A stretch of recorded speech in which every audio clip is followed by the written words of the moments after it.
Sahabatku, 5 kisah inspirasi Islami yang bisa bikin kita semakin bersyukur. 1. Kisah seorang penjual kerupuk buta dengan hati yang begitu ikhlas. Pada suatu hari ada seorang penjual kerupuk dengan keterbatasan fisik. Penjual kerupuk tersebut memiliki keadaan buta pada matanya. Meski begitu ia tetap mencoba menjalani hidup layaknya orang normal lainnya dengan berjualan kerupuk. Selang beberapa waktu ada seorang pemuda yang hendak membeli kerupuk dari penjual tadi. Pemuda tersebut lalu memberikan pertanyaan jika saja dirinya tidak membayar namun meminta kembalian kepada penjual buta tadi. Lalu ia menanyakan bagaimana tanggapan sang penjual kerupuk dengan kondisi buta. Seketika penjual kerupuk menjawab dengan nada rendah, "Nak, rezeki sudah Allah atur, saya cuma berusaha. Jika memang rezeki tersebut adalah milik saya maka tak akan tertukar. Begitupun sebaliknya," kata si penjual kerupuk dengan kondisi buta. Seketika setelah mendengar jawaban dari penjual kerupuk tadi, anak muda langsung bergetar hatinya. Ia kemudian memberikan uang kepada penjual kerupuk tadi dengan jumlah yang lebih. Pemuda tersebut percaya jika Allah menitipkan rezeki penjual tersebut lewat tangannya. Dari cerita tersebut kita bisa mendapatkan pesan moral jika rezeki dari Allah tidak akan pernah tertukar alamat. Apapun itu jika kita percaya akan Allah, maka jalan yang diberikan menjadi lebih mudah. Bahkan dalam segi pekerjaan sekalipun. Percaya saja jika Allah akan memberikan yang terbaik untuk hambanya. Jikapun tidak rezekinya, maka Allah akan menggantikannya dengan yang lebih baik. Besar kecil tetap disyukuri. 2. Setitik kebaikan bisa menyadarkan kejahatan. Kisah selanjutnya adalah tentang seorang kakek tua pemilik pohon pepaya dengan seorang pemuda pencuri. Pada suatu hari ada seorang kakek tua yang sudah memiliki pohon pepaya dengan kondisi berbuah matang. Pohon pepaya tersebut dirawat dari kecil hingga bertumbuh dan menghasilkan buah. Akan tetapi buah yang dihasilkan dari pohon pepaya tersebut sangat sedikit. Posisi pohon tersebut di dekat pagar yang bersebelahan dengan jalan raya. Pada keesokan harinya sang kakek pemilik pohon berniat untuk memetik buah pepaya yang selama ini ia rawat. Namun siapa sangka ketika sampai ternyata buah pepaya tersebut sudah hilang beberapa biji. Seketika sang kakek kembali ke dalam rumah dan terlihat murung. Sang istri yang melihat keadaan tersebut merasa heran hanya karena buah pepaya yang tak seberapa harganya bisa sekecewa dan semurung itu. Namun yang dipikirkan oleh kakek berbeda dengan yang dipikirkan oleh sang istri. Ia memikirkan begitu kasihan terhadap seorang pencuri harus menunggu sampai tengah malam sekaligus penuh usaha hanya untuk mendapatkan beberapa buah pepaya. Keesokan harinya ia berinisiatif untuk membantu sang pencuri dalam meletakkan sebuah tanggal. Namun siapa sangka ketika keesokan harinya buah pepaya yang ada pada pohon masih utuh jumlahnya. Sang kakek mulai bersabar dan mencoba menunggu keesokan harinya. Akan tetapi kejadian yang sama masih kakek alami, di mana buah pepaya masih utuh meskipun sudah diletakkannya sebuah tangga di dekatnya. Hari esoknya kakek kedatangan tamu seorang pemuda yang belum pernah ia temui sebelumnya. Pemuda tersebut membawa beberapa pepaya matang. Pemuda tersebut memberikan pepaya tersebut kepada kakek dan meminta maaf. Pemuda tersebut juga menjelaskan jika dirinya lah yang mencuri pepaya milik kakek tadi. Sebenarnya pemuda tersebut masih berniat untuk mencuri pepaya. Namun karena adanya sebuah tangga tadi, pemuda tersebut hatinya tergerak dan sadar jika pemilik pepaya tersebut begitu sabar sekaligus baik hati. Sejak saat itu pemuda tersebut sudah memiliki tekad untuk berubah dan tidak mencuri lagi. Pesan moral yang diberikan oleh kisah tersebut adalah sebuah kebaikan meski sekecil apapun itu ternyata bisa memberikan dampak positif terhadap kebaikan orang lain. Mungkin orang lain memiliki rasa jahat terhadap kita. Namun bisa jadi akibat kebaikan yang selama ini kita tabur dimanapun tempatnya akan memberikan buah manis di kemudian hari seperti mengubah niat jahat seseorang menjadi lebih baik lagi. Apapun bentuknya, kebaikan pasti akan memberikan hasil yang berdampak positif kepada kita. Meski mungkin kita tak merasakannya. Bisa jadi yang akan menuai adalah anak cucu kita kelak. So, jangan pernah bosan untuk berbuat baik kepada sesama. 3. Memberi tanpa menghina. Dikisahkan ada seorang penjual selimut dengan kualitas terbaik. Selimut tersebut bervariasi harga dan ketebalan yang diberikan. Suatu hari ada seorang kakek tua renta dengan kondisi baju lusuh. Jika dilihat secara menyeluruh, kakek tua tersebut ternyata adalah orang tidak berpunya. Meski begitu ia tetap memberanikan diri untuk membeli sebuah kalimat.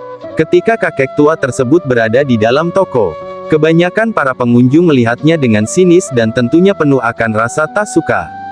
Namun siapa sangka pemilik toko melayani kakek tua tersebut dengan sopan, perhatian layaknya pengunjung lainnya. Kakek tua tersebut mengutarakan maksud kedatangannya ke toko tersebut untuk membeli selimut. Ia meminta selimut dengan harga paling murah karena total uang yang dimiliki kakek tua tersebut hanya pas-pasan. Bahkan dibilang cukup ternyata tidak bisa. Mengetahui hal tersebut, pemilik toko tetap memberikan pelayanan terbaik sekaligus mulai mencari selimut untuk kakek tua renta tadi. Siapa sangka pemilik toko memberikan sebuah selimut kualitas terbaik. Menariknya harga yang dibanderol untuk selimut tersebut adalah sejumlah total uang kakek tua tadi. Lantas kakek tua tadi memberikan ucapan terima kasih yang begitu mendalam kepada pemilik toko. Ternyata selimut yang dibeli kakek tua tersebut adalah untuk menyelimuti anak istri di balik tembok rumahnya. Suatu hari datanglah pengunjung ingin membeli selimut yang sama kualitasnya dengan kakek tua. Pengunjung tersebut tampak marah ketika mengetahui harga dari selimut tersebut. Ia membandingkan harga yang diberikan kakek tua kemarin terhadap dirinya saat ini memiliki perbedaan yang cukup signifikan. Ia menganggapnya tidak adil. Dengan penuh kesabaran pemilik toko memberikan penjelasan. Memang benar harga yang saya berikan kepada Anda berbeda dengan kakek tua kemarin. Namun kali ini saya berdagang dengan manusia, sedangkan kemarin saya berdagang dengan Allah, ucap pemilik toko selimut. Seketika pemuda tadi tertegun dan membayar sesuai harga yang dibayarkan sambil berdoa agar kakek tua tersebut terhindar dari rasa dingin beserta keluarga. Lalu ia juga berucap dan memohon kepada Allah agar keluarganya dijauhkan dari siksaan api neraka. Pesan moral yang diberikan dari kisah tersebut adalah seberapa tinggi jabatanmu tetaplah berbagi kepada sesamamu. Banyak yang membutuhkan bantuan dengan rasa ikhlas tak peduli sebesar apapun itu bantuanmu. Kelak keikhlasanmu dalam membantu sesama akan bisa memberikan jalan terbaik pada kehidupan di masa depan. Dan selalu ingat jika berbagi kepada sesama tidak akan membuat kita menjadi miskin. So jangan pernah ragu untuk berbagi penuh rasa ikhlas dengan sesama. 4. Setiap kejadian akan memiliki makna. Dikisahkan ada sebuah keluarga yang memiliki anggota di dalamnya yang begitu banyak. Satu ayah, satu ibu dan 3 orang anak. Keberadaan mereka semua sudah membuat suasana rumah menjadi ramai. Selang beberapa waktu kemudian sang ayah membawa kabar bahagia bagi semua anaknya jika mereka akan mendapatkan adik lagi. Siapa sangka kabar bahagia dari ayah tidak disambut baik oleh sang anak sulung. Ia menentang perkataan ayah. Keduanya berdebat hingga tak menemukan jalan keluar. Usut punya usut ternyata sang ayah dan anak sama-sama memiliki watak keras dan tak mau mengalah satu sama lain. Sang anak sulung memberikan penjelasan jika ia melihat dari sisi ibu yang sudah tua bagaimana nanti mengasuh dan merawat anggota keluarga baru tersebut. Meski penuh pertentangan, namun waktu tetap berjalan dengan kondisi kandungan sang ibu membesar hingga memasuki usia 4 bulan. Dalam usia 4 bulan kandungan memang tidak dapat digugurkan. Bahkan menggugurkan kandungan juga termasuk dosa dan melanggar hukum. Dalam kondisi tersebut sang anak sulung masih memiliki kebencian yang begitu mendalam terhadap semua yang terjadi. Namun perlahan-lahan ia berdoa kepada Allah untuk menghilangkan rasa bencinya jika memang adik baru untuknya adalah pilihan terbaik dari Allah. Allah mengabulkan doa dari anak sulung dan menghilangkan rasa benci dalam dirinya. Ketika sang adik baru lahir, ternyata kondisinya terbilang cukup buruk karena adanya penyakit jantung. Berbagai usaha sudah dilakukan keluarga tersebut untuk kesembuhan adik baru tersebut. Waktu tetap berjalan hingga suatu saat hasil ronsen dokter keluar dan memberikan penjelasan jika adik baru telah sembuh dari penyakit jantung yang dideritanya. Semua keluarga merasa bahagia sekaligus terharu. Tak lupa ucap syukur atas kesembuhan adik baru kepada Allah tetap dipanjatkan. Dari cerita tersebut kita belajar jika setiap kejadian yang telah ditakdirkan oleh Allah selalu memiliki makna tersendiri. Seringkali tak sadar akan makna di balik kejadian. Hal ini kerap kita alami ketika menghadapi kegagalan. Kita lebih suka mengumpat daripada berpikir jernih terkait makna apa yang ada di balik kegagalan yang terjadi. Bisa jadi karena Allah ingin menyadarkan jika pilihan yang kita ambil selama ini salah. Dan dibuatlah sebuah kegagalan. Maka dari itu baik keberhasilan maupun kegagalan bahkan dalam kejadian lainnya pun harusnya tetap disikapi dengan pikiran jernih dan selalu mengingat jika Allah sudah menggariskan apa yang harusnya terjadi. 5. Menuju sukses butuh usaha dan kerja keras. Pada sebuah daerah terdapat gunung yang konon katanya ketika pendaki mencapai puncaknya akan disuguhkan sebuah pemandangan yang cantik nan eksotis. Bisa dibilang pemandangan yang disuguhkan oleh gunung tersebut tak bisa ditemukan di tempat lain. Karena hal tersebut beberapa waktu kemudian datangnya seorang pemuda yang bermaksud untuk mencapai puncak gunung tersebut. Pemuda tersebut lalu mencoba untuk menapaki langkahnya hingga sampailah di lereng gunung. Pada area lereng gunung terdapat sebuah rumah yang di dalamnya terdapat seorang kakek tua. Lalu pemuda tersebut menemui sang kakek dan bertanya untuk menunjukkan jalan menuju puncak gunung. Sang kakek menjelaskan jika terdapat 3 jalan untuk menuju puncak.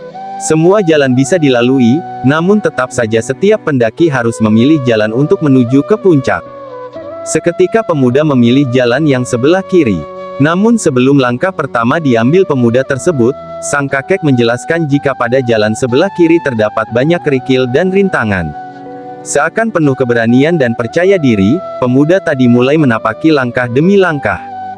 Semua yang diberitahu oleh kakek tua tadi ternyata benar. Semakin tinggi jalan yang dilalui oleh pemuda tadi, kerikil dan bebatuan besar kerap ia temui. Bahkan jalan juga seakan-akan tak berpihak kepadanya.